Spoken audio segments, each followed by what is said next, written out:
Hello, all. Welcome back to my YouTube channel.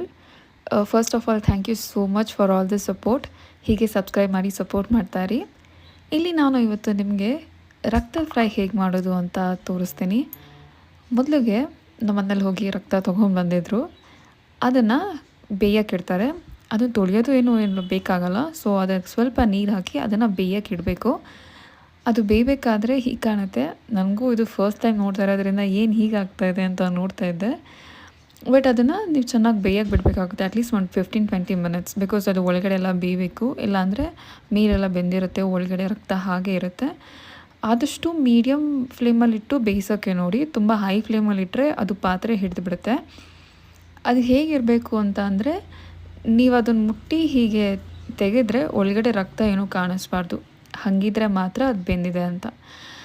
So ಇಷ್ಟು ಬೇಯಿಸ್ಕೊಂಡಾದಮೇಲೆ ಅದನ್ನು ಪುಡಿ ಮಾಡ್ಕೋಬೇಕಾಗತ್ತೆ. ಆದಷ್ಟು ಬಿಸಿದಾಗಲೇ ಅದನ್ನು ಪುಡಿ ಮಾಡ್ಕೊಳ್ಳೋದಕ್ಕೆ ನೋಡಿ. ಇಲ್ಲಿ ನನ್ನ ಸಿಸ್ಟರ್ ಏನೋ ಅದೆಲ್ಲ ಬಿಗ್ ಚಂಕ್ಸ್ ಅಂತಲ್ಲ, ಅದನ್ನೆಲ್ಲ ಸಣ್ಣದಾಗಿ ಕಟ್ ಮಾಡ್ತಾಯಿದ್ರು ಅನ್ನದ ಕೈಯಲ್ಲೇ. ಆಮೇಲೆ ಸ್ವಲ್ಪ ತಣ್ಣಗಾದ್ಮೇಲೆ ನೀವು ಕೈಯಲ್ಲೇ ಪುಡಿ ಮಾಡ್ಕೋಬೋದು. ಅದನ್ನು ಆದಷ್ಟು ನೀವು ಈ ಪನ್ನೀರ್ ಬುರ್ಜಿಗೆಲ್ಲ ಇರುತ್ತಲ್ಲ ಸಣ್ಣಕ್ಕೆ, ಅಷ್ಟಾದ್ರೂ ಚೆನ್ನಾಗಿರುತ್ತೆ. ಇಲ್ಲಾಂದರೆ ಎಗ್ ಬುರ್ಜಿಗೆ ಆಗೋಷ್ಟು ಸ್ವಲ್ಪ ದಪ್ಪ ಇದ್ರೂ ಚೆನ್ನಾಗಿರುತ್ತೆ. ಈ ಕಡೆ ನಮ್ಮ ಅತ್ತೆ ಬಿರಿಯಾನಿ ಮಾಡ್ತಾಯಿದ್ರು.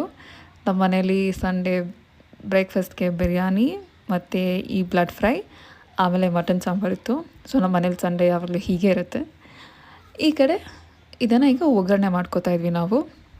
ಫಸ್ಟು ಬಾಣಲಿಗೆ ಸ್ವಲ್ಪ ಎಣ್ಣೆ ಹಾಕಿ, ಕರಿಬೇವು, ಅದಕ್ಕೆ ಈರುಳ್ಳಿ, ಆಮೇಲೆ ಹಸಿಮೆಣ್ಸಿನ್ಕಾಯಿ ನಿಮ್ಮ ಖಾರಕ್ಕೆ ಎಷ್ಟು ಬೇಕೋ ಅದನ್ನು ಹಾಕಿಬಿಟ್ಟು ಅದನ್ನು ಫ್ರೈ ಮಾಡ್ಕೊಳ್ಳಿ. ನಾವು ಚಿಲ್ಲಿ ಪೌಡರು ಹಾಕ್ತೀವಿ. ಸೊ ಮೆಣಸಿನ್ಕಾಯಿನ ನೋಡ್ಕೊಂಡು ಹಾಕಿ. ಅದಕ್ಕೆ ಸ್ವಲ್ಪ ಚಿಲ್ಲಿ ಪೌಡರು, ಆಮೇಲೆ ನಿಮ್ಗೆ ಏನೇನು ಸ್ಪೈಸಸ್ ಬೇಕೋ ಅದನ್ನು ಹಾಕ್ಕೊಳ್ಳಿ. ಗರಂ ಮಸಾಲ, ಆಮೇಲೆ ಧನಿಯಾ ಪುಡಿ, ಸ್ವಲ್ಪ ಕಾಳು ಮೆಣಸು, ಆಮೇಲೆ ಜೀರಿಗೆ ಪುಡಿ ಎಲ್ಲನೂ ಹಾಕಿಬಿಟ್ಟು ಅದನ್ನು ಫ್ರೈ ಮಾಡಿ. ಅದೆಲ್ಲ ಫ್ರೈ ಆದಮೇಲೆ ನಾವು ಬೇಯಿಸಿಟ್ಕೊಂಡಿರ್ತೀವಲ್ಲ, ಪುಡಿ ಮಾಡಿಟ್ಕೊಂಡಿರ್ತೀವಲ್ಲ ಬ್ಲಡ್ಡು, ಅದನ್ನು ಹಾಕಿಬಿಟ್ಟು ಚೆನ್ನಾಗಿ ಉರಿಬೇಕಾಗತ್ತೆ. ನೀವು ಎಷ್ಟು ಉರಿತೀರಾ ಅಷ್ಟು ಚೆನ್ನಾಗಿ ಬರುತ್ತೆ. ಬಿಕಾಸ್ ನೀವೇನಾದರೂ ಸರಿಯಾಗಿ ಹುರಿದಿಲ್ಲ ಅಂದರೆ ಅದು ಸ್ಮೆಲ್ ಬರುತ್ತೆ. ಆ್ಯಂಡ್ ಆ ಸ್ಮೆಲ್ ಬಂದರೆ ತಿನ್ನೋದಕ್ಕಾಗಲ್ಲ. ಸೊ ಆದಷ್ಟು ಅದನ್ನು ಉರಿರಿ.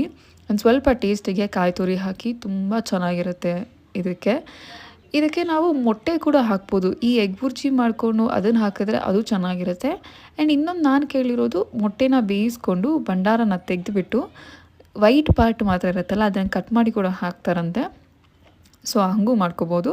ಕೊನೆಗೆ ಸ್ವಲ್ಪ ಕೊತ್ತಂಬರಿ ಸೊಪ್ಪು ಹಾಕಿ ಫ್ರೈ ಮಾಡಿದ್ರೆ ಬ್ಲಡ್ ಫ್ರೈ ರೆಡಿ.